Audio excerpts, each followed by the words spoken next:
નફાનું નવું સરનામું એટલે કે ન્યૂઝ કેપિટલ માર્કેટ એના ખાસ કોમોડિટી સ્પેશિયલ શોમાં હું ઋષાંગ ઠાકર આપનું હાર્દિક સ્વાગત કરું છું. એના વિશે વિગતે ચર્ચા કરીશું આપણે કોમોડિટી માર્કેટમાં અપડેટ્સ વિશે, પરંતુ સૌથી પહેલાં નજર કરીએ હેડલાઇન્સ પર. ઈરાનના બંદરોની નાકાબંધી કરશે અમેરિકા. ઇસ્લામાબાદ શાંતિ મંત્રણા નિષ્ફળ ગઈ.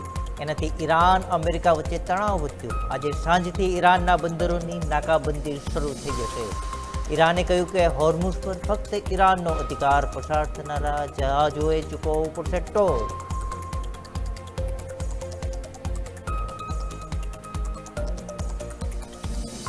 અમેરિકાના નિશાના પર હવે ચીન આવ્યું. ટ્રમ્પે કહ્યું કે જો ચીન ઈરાનને હથિયારો આપતું હોવાનું પુરવાર થશે તો ચીન પર 50% ટેરિફ લાદવામાં આવશે. સાથે જ ટ્રમ્પે ઈરાનના બદલે અમેરિકા પાસેથી ક્રૂડ ઓઇલ ખરીદવાની ઓફર આપી.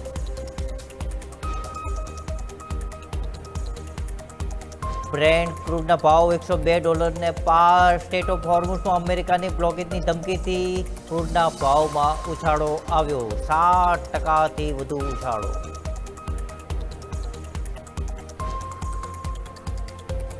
સોના ચાંદીના ભાવ પર દબાણ, મોંઘવારીનો ભય, ડોલર ઇન્ડેક્સમાં મજબૂતી.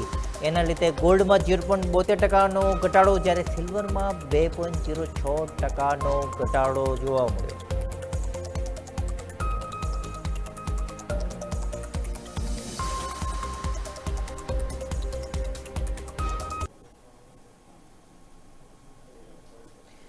ઇસ્લામાબાદમાં શાંતિનું નાટક થયું. આતંકિસ્તાનમાં તમે શાંતિ મંત્રણા સફળ થાય એવી અપેક્ષા તો ન જ રાખી શકો. આ નાટકમાં ટ્રમ્પે ડાયલોગ આપ્યા હતા. ઈરાને કહી દીધું કે આ ડાયલોગ અમારે તો બોલવા જ નથી. એના લીધે જ આ શાંતિ મંત્રણા ફેલ થઈ. હવે તમે એની અસરો જુઓ. કોમોડિટી માર્કેટ પર અસરોની હું વાત કરી રહ્યો છું. યુદ્ધ પહેલાંની સ્થિતિમાં આપણે પહોંચી ચૂક્યા છીએ. એ દૃષ્ટિએ કે ક્રૂડના ભાવ ફરી વધ્યા, જ્યારે સોના ચાંદીની કિંમતોમાં ફરી આપણને નરમાશ જોવા મળી રહી છે. બેઝ મેટલ્સની વાત કરીએ તો અત્યારે મિક્સ્ડ સ્થિતિ છે. ભારતીય રૂપિયા પર દબાણ જરૂર છે. ભારતીય રૂપિયા પર અત્યારે 0.36%ની નરમાશ છે. 93.37ના લેવલે પહોંચી ચૂક્યો છે. એટલે કે શુક્રવારે વાત કરીએ તો 92.72ના સ્તરે હતું. ત્યારથી અત્યારે રૂપિયા પર જબરદસ્ત ગગડી રહ્યો છે. ઘણા બધા નેગેટિવ ફેક્ટર્સ અહીં કામ કરી રહ્યા છે.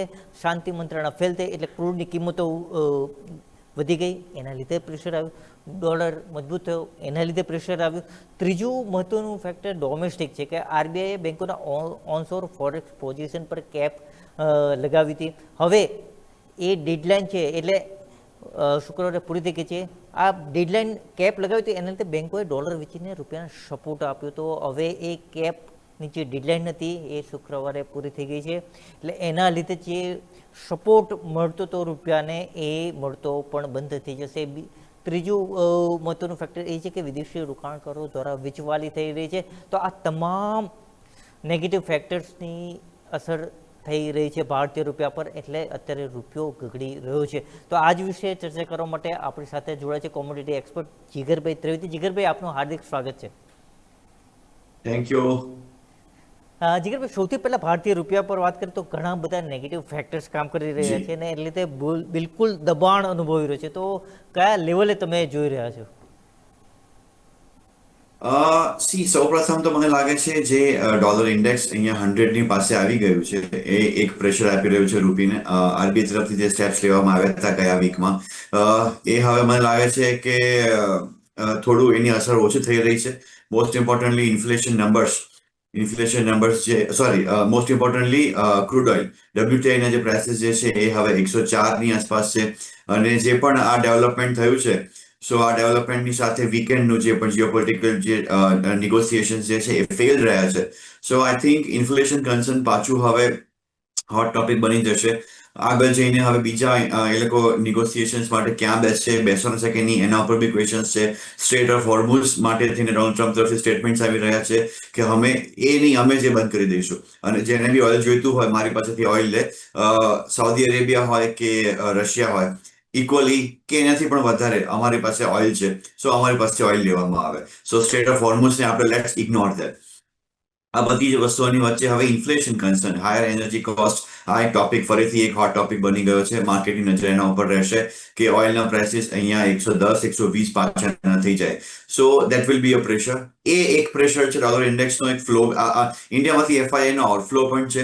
સો આ બધા જ પરિબળોને કારણે રૂપીમાં ફરીથી નરમાશ જોવા મળી. 93.35 ની આસપાસના ભાવ ચાલી રહ્યા છે. 93.50 93.70 ભાવ આવી શકે. અને 93 મને લાગે છે આ એક સારો સપોર્ટ છે. 92.80 પણ એક સારો સપોર્ટ છે. એન્ટાયર જે ફંડામેન્ટલ બેકડ્રોપ છે, ન્યૂઝ ફ્લો છે, એ જોતા એમ લાગે છે યુએસડી આઈએનઆર પેરમાં કોઈ બી ઘટાડે બાય કરીને ચાલવું એ એક સેફ એડવાઇઝેબલ રેકમેન્ડેશન છે. સ્થિતિમાં આરબીઆઈની પાસે કયા કયા ઓપ્શન્સ છે? આરબીઆઈ પાસે ફોરેક્સ રિઝર્વ તો સફિશિયન્ટ છે જ, તો માર્કેટમાં લિક્વિડિટી પ્રોવાઈડ કરવા આવી જ શકે છે. પણ પ્રોબ્લેમ અહીંયા ફોરેક્સ રિલેટેડ કે એ નથી. પ્રોબ્લેમ અહીંયા ક્રૂડ ઓઇલ છે. ક્રૂડ ઓઇલ જો અહીંયાથી કામ ડાઉન ન થયું, 95 85 75 ના લેવલ્સ ફરીથી નહીં આવ્યા, તો આ ઇન્ફ્લેશન કન્સર્ન માર્કેટને હાયર એનર્જી કોસ્ટ છે, કંપનીઝની ઇનપુટ કોસ્ટ વધી જશે, ટ્રાન્સપોર્ટેશન કોસ્ટ ઓવરઓલ વધી જશે. ઓફકોર્સ એ બધું એ કસ્ટમર્સ ઉપર નાખશે. સો આ એક બહુ મોટો એક કન્સર્ન છે. ઇન્ફ્લેશન, ગ્રોઈંગ ઇકોનોમી માટે ઇન્ફ્લેશન બહુ મોટો કન્સર્ન છે. સો ક્રૂડ ઓઇલ એમાં મેજર પાર્ટ છે. અને જ્યાં સુધી ગ્લોબલાઇઝેશન છે ત્યાં સુધી ક્રૂડ ઓઇલ કે પછી એની કોઈ બી પ્રોડક્ટ્સ હોય એ અવોઇડ કરવી ડિફિકલ્ટ છે. આઈ થિંક આરબીઆઈ પાસે ફોરેક્સ રિઝર્વ્સ છે, આઈ ડોન્ટ ડિનાય. પણ મને લાગે છે આવનારા સમયમાં જોવાનું રહેશે કે હવે કેવી રીતે કયા કયા ટૂલ્સ વાપરે છે એન્ડ રૂપીને ક્યાં સુધી એ કેપ લાવી શકે છે. ગોલ્ડ સિલ્વરની વાત કરીએ તો અત્યારે એને 0.72% ગોલ્ડમાં ઘટાડો છે, જ્યારે સિલ્વરમાં 2% આસપાસ ઘટાડો છે. તો આ ડાઉન સાઇડ જ આજે જોવા મળશે. મને લાગે છે ગોલ્ડ અને સિલ્વરમાં બંનેમાં શોર્ટ બાજુ રહેવું એડવાઇઝેબલ છે. ગોલ્ડ જો હું જૂન કોન્ટ્રાક્ટની વાત કરું, 1,51,580 ની આસપાસ ચાલી રહ્યા છે. આજના દિવસમાં મેજર કોઈ ઇકોનોમિક ડેટા નથી કે જે ઇમ્પેક્ટ કરે. યુએસના એક્ઝિસ્ટિંગ હોમ સેલ્સ નંબર્સ આવશે. અધરવાઇઝ આવતીકાલે એક રજાનો દિવસ છે. એમસીએક્સમાં ટ્રેડિંગ સેશન, ઇવનિંગ સેશન ચાલુ છે. બટ મને લાગે છે 4700 નો અહીંયા ગોલ્ડમાં એક સપોર્ટ છે. જો એ બ્રેક થઈ જાય છે ત્યાં ફરીથી એકવાર સેલિંગ પ્રેશર આવી જશે. અને ડોલરના ભાવ મને લાગે છે ગોલ્ડમાં સેલિંગ પ્રેશર કન્ટિન્યુ રહેશે. એન્ડ 1,50,000 ના લેવલ માટે ગોલ્ડમાં વેચીને કામ કરવું એડવાઇઝેબલ છે. ચાંદીમાં ડાઉન સાઇડ કયા લેવલ તમે જોઈ રહ્યા છો? ચાંદીની વાત કરીએ તો ઇન્ટરનેશનલમાં $74-75 આસપાસ અહીંયા સ્ટ્રગલ કરી રહ્યું છે. અને મને લાગે છે જો એકવાર $73 નીચે ચાંદી આવી જશે તો પછી એકવાર $69-65 આસપાસ પણ ચાંદી આવી શકે છે. સો ઓવરઓલ મને લાગે છે કોઈ બી ઉછાળે ચાંદીમાં પણ વેચીને કામ કરવું જ અહીંયા સેફ રહેશે.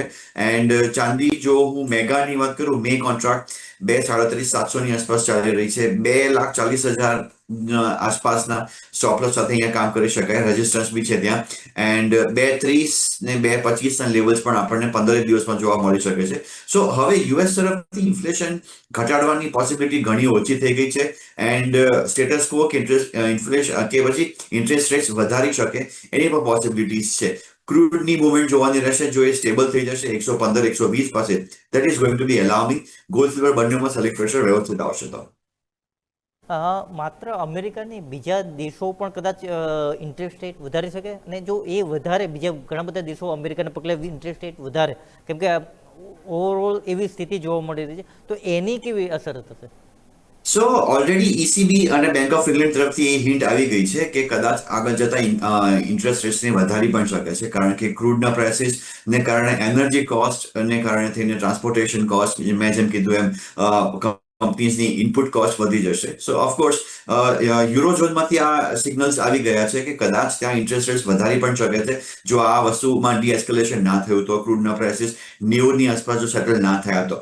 નોટ ઓનલી ધેટ, યુએસમાં પણ હવે આ એક પોલિટિકલ ઇશ્યુ બની ગયો છે. કારણ કે યુએસમાં પણ ઇન્ફ્લેશન વધવાના પ્રોબ્લેમ્સ ક્રિએટ થઈ રહ્યા છે. એન્ડ ટ્રાન્સપોર્ટેશન કોસ્ટ ઓલરેડી વધી ગઈ છે.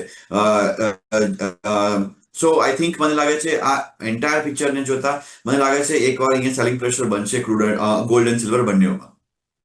કે ગોલ્ડ સિલ્વર બાદ મહત્વની ફેક્ટર છે ક્રૂડ, કે જેના પર આખી દુનિયાની નજર છે, એના વિશે વિગતે ચર્ચા કરીશું. પરંતુ અત્યારે સમય છે એક નાનકડા બ્રેકનો.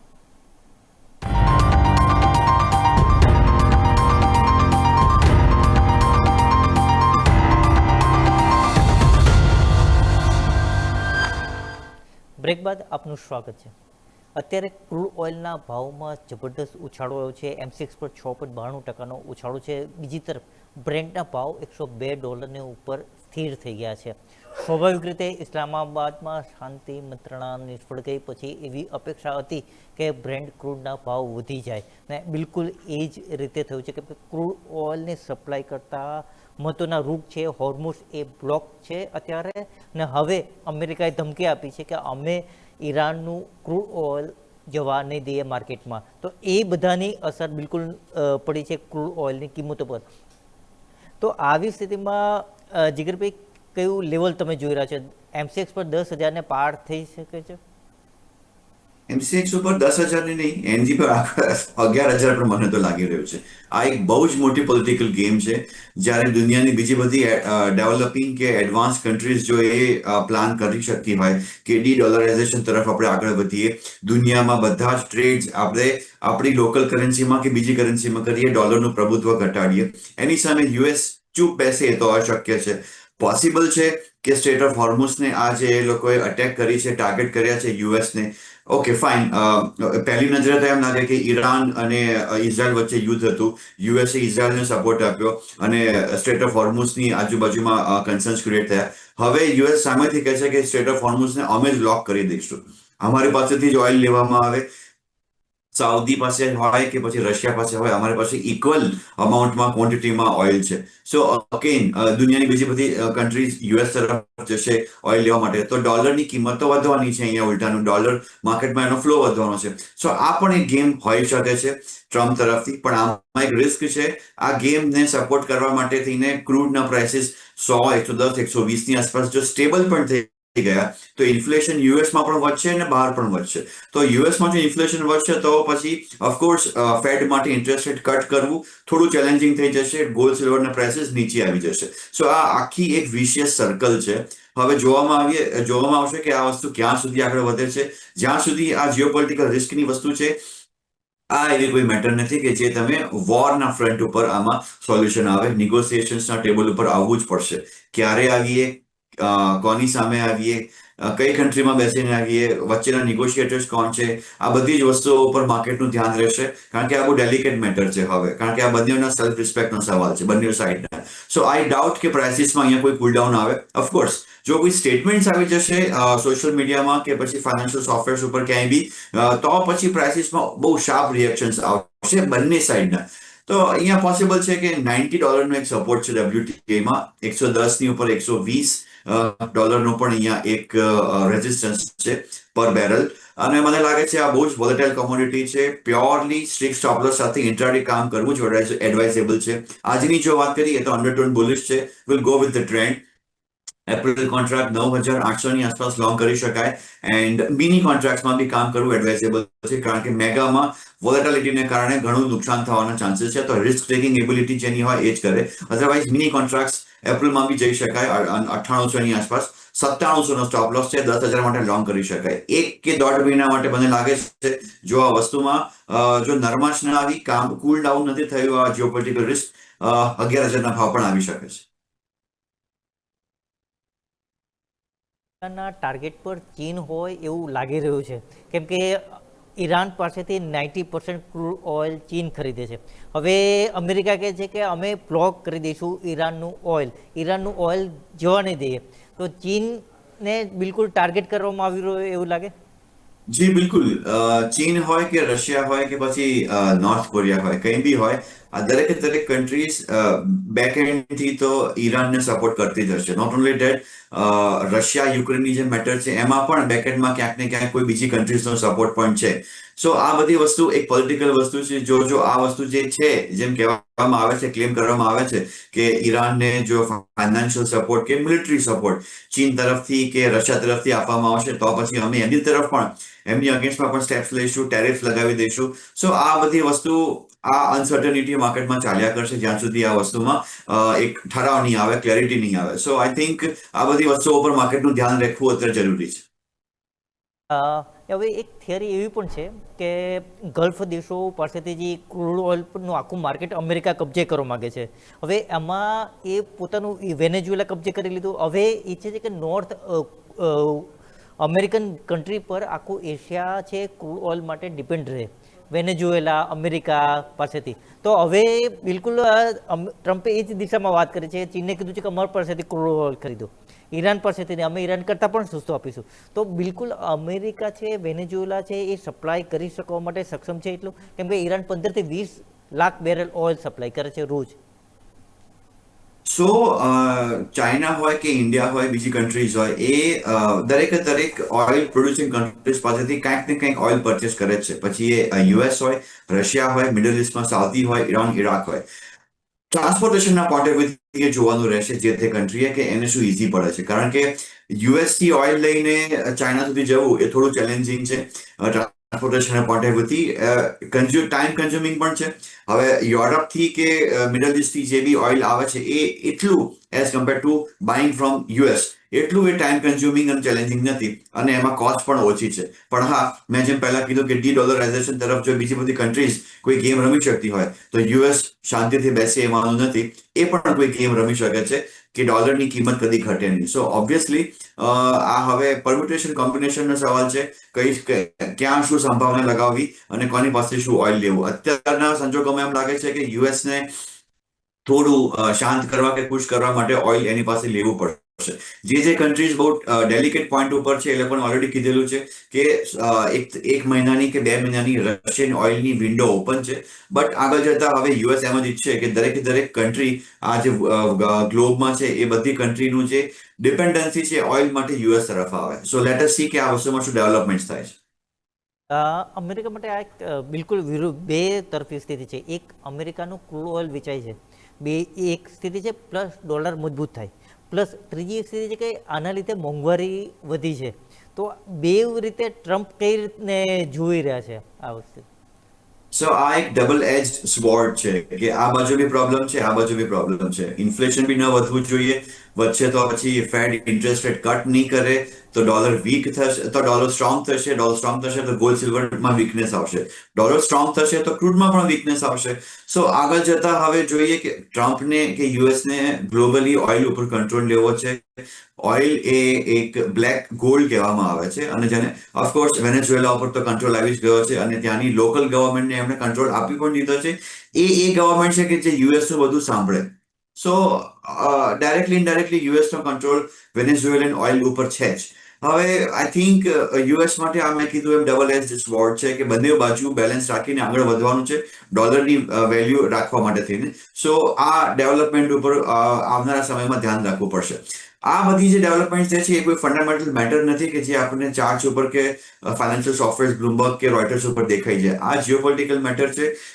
ત્યાં વ્હાઇટ હાઉસમાં બેસીને શું પ્લાનિંગ થઈ રહ્યું છે કે પછી ઈરાન હોય કે વેનેઝુએલા હોય, રશિયા હોય કે ચાઇના હોય કે પછી યુક્રેન હોય, ત્યાંની પાર્લામેન્ટમાં ગવર્મેન્ટનું શું ટેક્ટિક્સ છે, શું પ્લાન્સ લઈ રહ્યા છે લોંગ ટર્મ, શોર્ટ ટર્મ, એ ઓબ્ઝર્વ કરવા પડશે. પછી જ ખબર પડશે કે ક્રૂડ, એક સમય એવો હતો ક્રૂડની એક ટ્રેજેક્ટરી બની ગઈ હતી 55 થી 75 ની એક રેન્જ હતી WTI ની.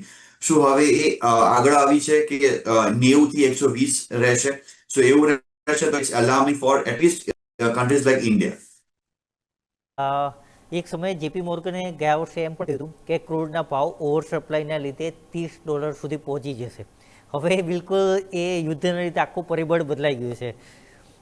નેચરલ ગેસની વાત કરીએ તો અત્યારે 0.97%નો ઉછાળો છે. બિલકુલ આ જે સ્થિતિ સર્જાય છે એની જ અસર છે, કેમ કે અમેરિકામાં તો હીટિંગ ડિમાન્ડ ઘટી છે. નેશનલ ગેસમાં એકચ્યુઅલી કોઈ સેન્ટિમેન્ટલ અહીંયા ઇમ્પેક્ટ મને દેખાઈ નથી રહી. ચાર્ટ ઉપર બહુ નેગેટિવ છે. 300 ના ભાવ હતા એક મહિના પહેલા, 15 દિવસ પહેલા 270 ના 285 ના ભાવ બી હતા. એ હવે 250 પાસે આવી ગયા છે. મને લાગે છે નેચરલ ગેસમાં કોઈ બી ઉછાળે વેચીને કામ કરવું એડવાઇઝેબલ છે. આજે સ્લાઇટ ગેપ અપ થયો છે, બટ મને લાગે છે કે એ બી થોડું ફેક ગેપ અપ છે. માર્કેટમાં પ્રાઇસીસ નીચે જ આવી ગયા છે હવે. એપ્રિલ કોન્ટ્રાક્ટ 251 ની આસપાસ છે. 255 ના સ્ટોપ લોસ થી 245 242 માટે શોર્ટ કરી શકાય. અત્યારે લગભગ કોપર, ઝીંક, નિકલ, લેડ તમામમાં ઘટાડો છે, પરંતુ એલ્યુમિનિયમમાં વધારો છે. તો એનું કારણ આ હોર્મોન્સ બ્લોક થઈ જવાનું છે કે અત્યારે બ્લોક છે ને એ યથાવત રહેશે એવી સંભાવના છે? એલ્યુમિનિયમના સપ્લાયર્સ ઉપર કન્સર્ન છે બીકોઝ ઓફ ધીસ બ્લોકેજ, અને જે બી ટ્રેડ અટકી ગયો છે એને કારણે સપ્લાય કન્સર્ન્સ માર્કેટમાં ક્રિએટ થયા છે. અધરવાઇઝ ચાઇનામાંથી પણ એલ્યુમિનિયમની ડિમાન્ડ આવી છે as compare to copper or zinc. But મને લાગે છે એલ્યુમિનિયમ અને ઝિંક આ બે કોમોડિટી છે, આજના ઇન્ટ્રાડે માટે આમાં લોંગ કરી શકાય. એલ્યુમિનિયમ એપ્રિલ કોન્ટ્રાક્ટ 363.5 ની આસપાસ છે, 362 ના સ્ટોપ લોસ થી 367 માટે લોંગ કરી શકાય. એન્ડ ઝિંક મને એમ લાગે છે 332.70 નો જે કરંટ ભાવ છે, 331.50 ના સ્ટોપ લોસ થી 335 માટે અહીંયા પણ લોંગ કરવું એડવાઇઝેબલ છે. બિલકુલ, જીગરભાઈ આપનો ખૂબ ખૂબ આભાર, આપે ખૂબ મહત્વના ઇનપુટ્સ આપ્યા ને આપના તરફથી સ્ટાન્ડર્ડ ડિસ્ક્લેમર. જી બિલકુલ. First of all thanks for having me on the show. And જે પણ કોમોડિટીઝમાં આપણે ડિસ્કશન કર્યું છે, કોમોડિટીઝ કે કરન્સીઝ, કોઈ પર્સનલ ટ્રેડ્સ નથી, પણ સ્ટ્રિક્ટ સ્ટોપ લોસ સાથે ક્લાયન્ટ્સને રેકમેન્ડ કરી શકીએ હોય. ધન્યવાદ. જી, વધુ એક વખત આપનો આભાર.